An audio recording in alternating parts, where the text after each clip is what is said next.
Yeah, I have. I mean, people that have part-time jobs that were also helping have been taken off, not furloughed. So there's been a major panic. Everyone's kind of, had to move home and stuff. I guess on the other side of that, through conversations with my friends, people are starting to think, right, okay, well, I've got to make this work somehow. What do I want to do? How do I change this? And what I want to do is like more of a sense of ownership and going against what they thought was expected of them, and this being taken away so quickly and shoved into the world. It's interesting because the film I was creating, my final film, was on university mental health. And it's amazing to see how little has changed given the fact that this has happened. And it's something that I used to bring up in interviews when I was asking people, we're seeing what's happening in China. What do you reckon it will happen? How would you deal with it over here? And the majority of the responses I got was incredibly cynical. This isn't our first once-in-a-lifetime economic recession. And a lot of people I know just seem to be getting on with it. And I know that's not true for everyone, and it's been incredibly difficult. But the fact that now older people are starting to understand the anxieties that Gen Z seem to have, it's almost refreshing in a very, very morbid sense. And whilst a lot of people are struggling, there does seem to be this bigger narrative because of it, and people are talking about their mental health because they don't have the option but to. So what's come out of a very awful situation is more people are talking about mental health, and I'm hoping that this can only better. It can only get better from here.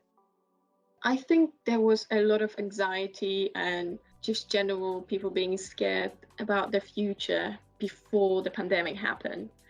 I think that just maximized it, make it more present.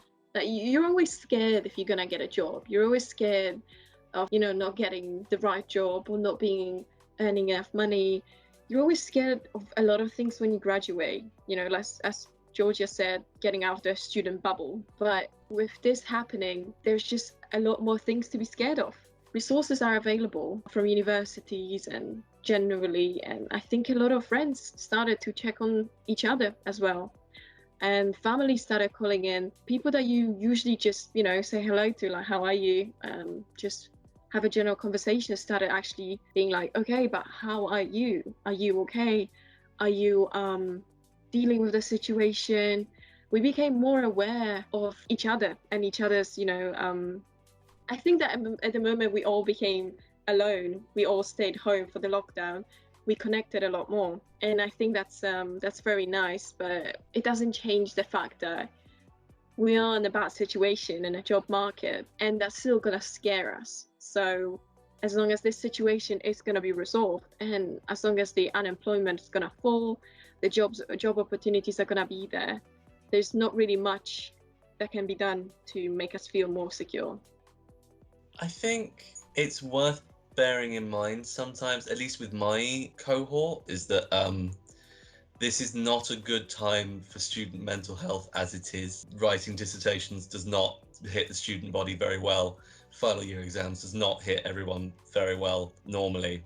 And I think it's almost inseparable from the pandemic. There's the stress of it being, the final year of examinations and writings and dissertations and films and so forth, mixed in with issues in completing those. But the stress is all one and the same, and maybe the concern and the reaching out that everyone has done because there is a pandemic on has made that period of time easier than it otherwise would have been. Because if there is to be a sort of mood of community support, then it's probably for the best that students get it at the end of their degrees, when they're very stressed and their mental health is impacted anyways.